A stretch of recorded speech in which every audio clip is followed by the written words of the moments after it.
Official Ajay निकतेमध्ये आपणा सर्वांचं स्वागत आहे।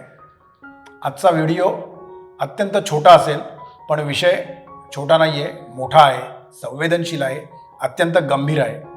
ज्येष्ठ पत्रकार निखिल वागळे यांनी काल एक ट्विट केलेलं आहे। ते ट्विट काय आहे ते तुम्ही बघा, मग आपण बोलूया। बघितलं ते ट्विट?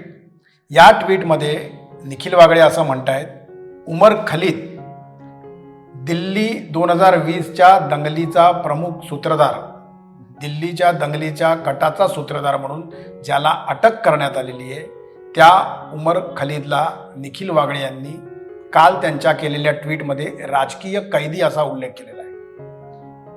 मित्रांनो, तुम्हीच मला सांगा, उमर खलीद हा राजकीय कैदी कसा असू शकतो? ज्या दंगलीमध्ये 53 निष्पाप बळी गेलेले आहेत, ज्या दंगलीमध्ये 100हून अधिक घरं बर्बाद झालेली आहेत, त्या दंगलीच्या कटाचा सूत्रधार उमर खलीद हा राजकीय कैदी कसा काय असू शकतो? मित्रांनो, सरकारच्या विरोधात एखादं आंदोलन केलं तर ते आंदोलनकर्ता राजकीय कैदी म्हणून गणला गेला तर समजू शकतो, पण उमर खलीद दिल्ली दंगलीचा सूत्रधार याला राजकीय कैदी असं संबोधून निखिल वागळे काय सुचवू इच्छित आहेत? आजचा व्हिडिओ हा केवळ या एकाच विषयापुरता मर्यादित होता।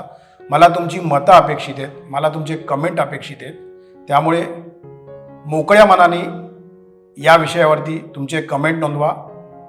मी या व्हिडिओसाठी एक पोल देखील घेतोय, त्या पोलमध्ये देखील तुम्ही भाग घ्या आणि तुमचं मत काय आहे? तुम्ही खलीदला राजकीय कैदी मानता का की मानत नाही ते देखील सांगा। धन्यवाद।